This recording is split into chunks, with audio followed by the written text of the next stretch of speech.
好了啊。来，瞅瞅你的手艺。打了几个鸡蛋啊？6个鸡蛋是吧？来，先关火。刚才我说带着你做紫菜蛋花汤，你说你天的呀做紫菜蛋花汤一点问题都没有。先说一下你这个紫菜蛋花汤问题出到哪儿？第一的话，咱不能用铁锅做，铁锅做里边容易有黑点，给顾客感觉是脏。第二的话，就你这个鸡蛋放的太多了，还有一个就是蛋花打的太碎了，商业售卖的话一点食欲感都没有。今天就教给你用4个鸡蛋，咱们做出来一锅紫菜蛋花汤。今天就给大家揭秘紫菜蛋花汤真正的秘密在哪里。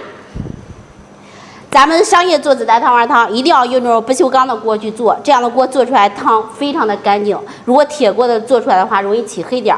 水开锅以后，首先下入的是西红柿，因为西红柿的话有酸涩味儿，所以说咱们煮上2分钟，把西红柿的酸涩味儿给它煮飞走。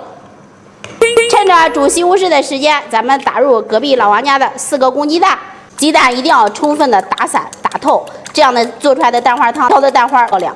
西红柿煮上2分钟以后，酸涩味煮没了，这时候咱把紫菜搞里头，紫菜以后开始下调料，调料是鸡粉，具体的比例我会打到公屏当中，家人们可以截屏保存。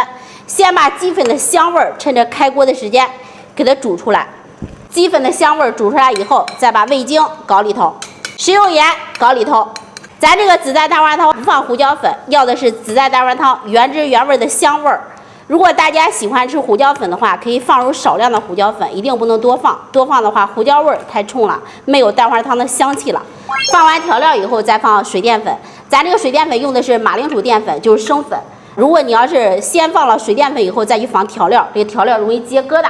所以说这别看是一个小细节，一定要注意。然后把水淀粉分次勾进去，一定要是分次去放，不能一下子倒进去。放的时候边放边看稀稠，调到这样的稀稠就可以。夏天的话也不能调太稠，太稠的话顾客都不喜欢喝。重点来了啊，咱们看一下用4个公鸡蛋怎么去出一锅蛋花汤，这一步一定要看好。趁着这个开锅时间，就是沸腾的时间，咱们往里边淋鸡蛋啊，先淋一勺鸡蛋，看一下啊，沿着这个锅边去给它淋，这样的话蛋花一下就飞出来了，满锅的飘蛋花。蛋花飘出来以后，红花少不了的是绿叶，咱们要把绿叶给它搞里头。绿叶咱们用的是油菜，如果先放的话，油菜的话容易发黑，然后没有食欲感了，所以说咱们最后放进去。放完绿叶以后关火，紫菜蛋花汤就做好了。盛上一碗，碗中以后滴点芝麻香油，紫菜蛋花汤完美做成。这样的紫菜蛋花汤，一顿喝3碗你都喝不够。